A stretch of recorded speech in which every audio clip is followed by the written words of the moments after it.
Hello, welcome to Guidance Education channel. We are continuing class 11 chemistry, second chapter, structure of atom.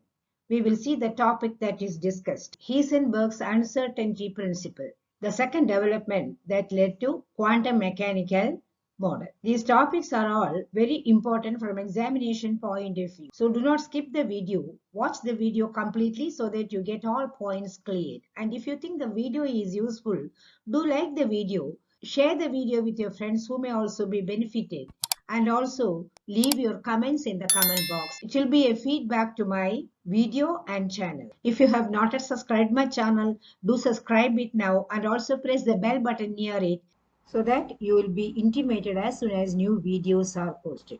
Thank you very much for your cooperation.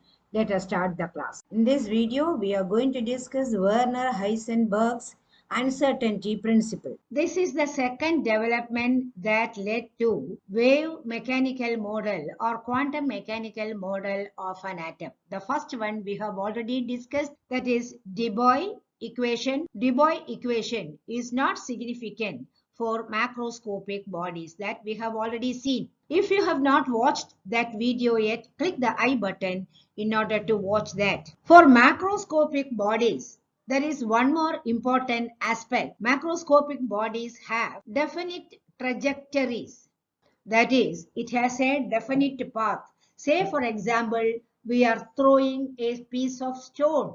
It will take a definite course or definite path depending upon the force that is applied on that. So it is possible to calculate its position at a point of time and its velocity simultaneously at the same point of time. We will make a note of that. The velocity or its momentum and its position. Position is represented by the letter X, can be determined simultaneously.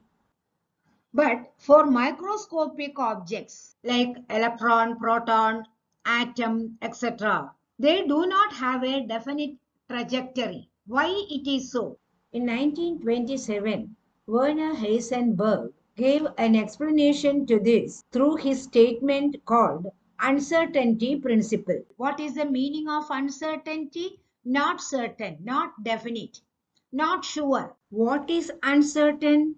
Its momentum or velocity. Velocity is a vector quantity, so it has direction also. So direction is also not definite. Along with that, its position, that also is not definite. Now let us see the statement.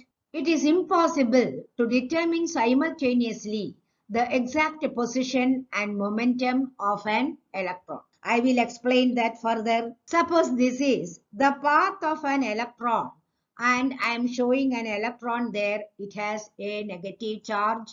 So this is the expected path of the electron. It may be anti-clockwise or clockwise. We will consider the anti-clockwise direction. Now we want to determine its exact position and momentum. For this, what do we need? We need first to see the electron. How can we see the electron? We need light. Light is electromagnetic radiation and it has its own frequency and wavelength. The wavelength and frequency depends upon the source of light. Keep this fact in memory. We will need this when light is directed onto the electron. Incident photon travels in this direction and hits the electron. And what does the electron do? Part of the energy is absorbed by the electron and the remaining photons are reflected back and the direction is opposite. Using a microscope, now the position of the electron can be detected. But before we can see the electron would have absorbed some energy and its energy would have become more. Therefore, its path, that is direction and velocity changes. It acquires a new path and the electron is visible at a different spot. This is the expected path of the electron. The incident photon strikes it, its path changes. Path changes means its velocity changes, its position is changed. It is no longer here. it is in another location. So it is impossible to determine the position and velocity of the electron simultaneously at the same point of time. That is what the statement says. Momentum is nothing but mass into velocity. Mass is constant for the electron. This is what this diagram represents. I hope it is clear. We will elaborate it further, but before that, we will see the mathematical representation of Heisenberg's uncertainty principle. Let us suppose delta x is the uncertainty in position and delta p is the uncertainty in momentum. It was observed that the product of the uncertainty of position and uncertainty of momentum is greater than or equal to a constant h by 4 pi, where h is Planck's constant. Anyway, for all practical purposes, that is, when we apply these in numericals, that is doing problems, we take it as equal to h by 4 pi. What does this mean? It means that when delta x is small, delta p will be more. And the other way, if delta p is less, delta x will be more, so that their product remains a constant. Substituting for p, that is mass into velocity, the equation becomes delta x into mass into delta v is equal to h by 4 pi. Or we may write delta x into delta v is equal to h by m into 4 pi. For an electron, m is constant. You may be asked to give the statement of Heisenberg's uncertainty principle. You may also be asked to give the mathematical expression of Heisenberg's uncertainty principle. Coming back to the equation, delta x into delta p is equal to h by 4 pi. For a known value of delta x, delta p will be more and vice versa, as already stated. From this expression, delta x into delta v is equal to h by m into 4 pi or 4 pi into m, derived from this equation. It is clear that for microscopic objects like electron, proton, atom, molecule, etc., uncertainty of position and velocity is very marked or very significant. That is, it is impossible to determine the uncertainty of position and momentum for microscopic bodies. Now let us remember two important facts here. Measurement of position and measurement of velocity or momentum should be along the same axis. That is, if we are considering the x-axis, there are three coordinates. If we are considering the x-axis, then both these should be measured in the same axis. That is one important point. Another important point is that the uncertainty of position and momentum, that is velocity, is not due to the limitation of the instrument used for measurement. It is because of the dual nature of matter and electromagnetic waves. It is the result of that. I will explain and confirm these 2 points are true. Coming back to this picture, energy available for the electron depends upon the wavelength of the incident photons. So, the uncertainty in position, that is change in position, and uncertainty in velocity, that is change in velocity, will depend upon wavelength of the incident light.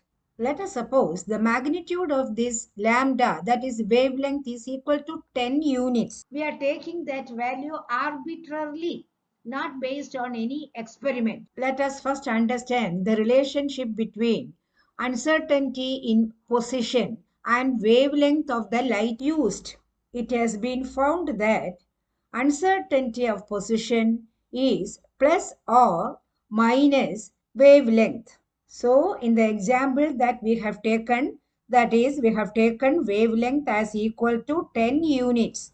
Then the uncertainty in position will be 10 units more than its original or expected position, or 10 units less than the expected position. So greater the wavelength of the light used, greater will be the uncertainty of position.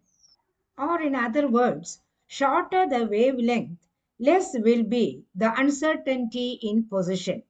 That is, greater will be the accuracy in position of the electron. What does this mean? It means that if we want to get the correct position or exact position of the electron, you have to use a light of short wavelength. But then there is another problem. What is that? We know wavelength is inversely proportional to frequency. So when wavelength is short, the frequency will be great.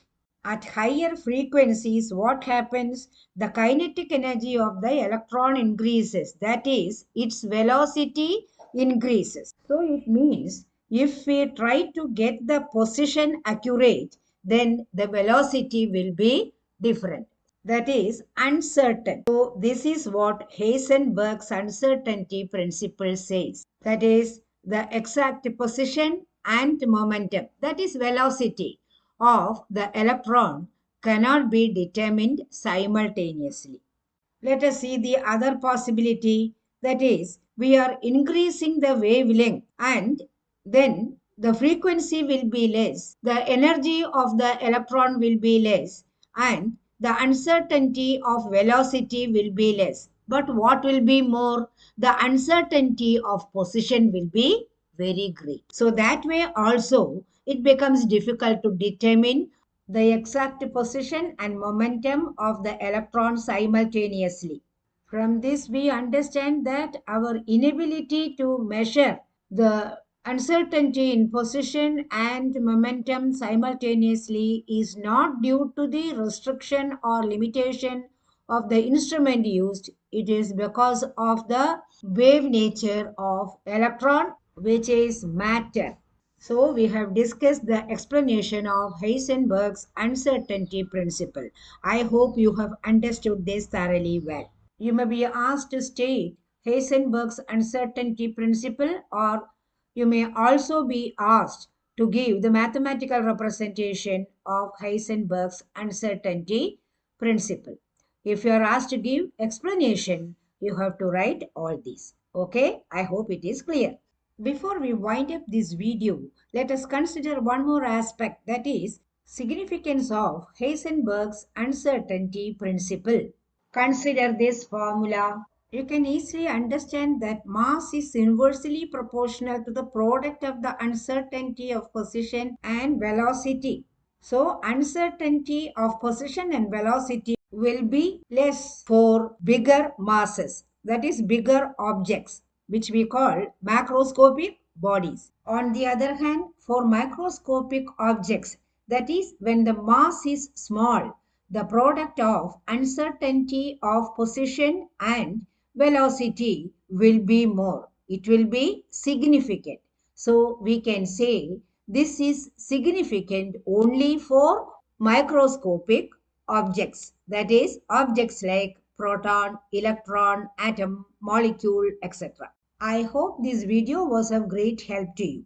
If you think the video was useful, do like the video, share the video with your friends who may also be benefited, and also leave your comments or doubts, if any, in the comment box below. If you have not subscribed my channel, do subscribe it now and support me. Thank you very much. We will meet in the next video with quantum mechanical model. Thank you.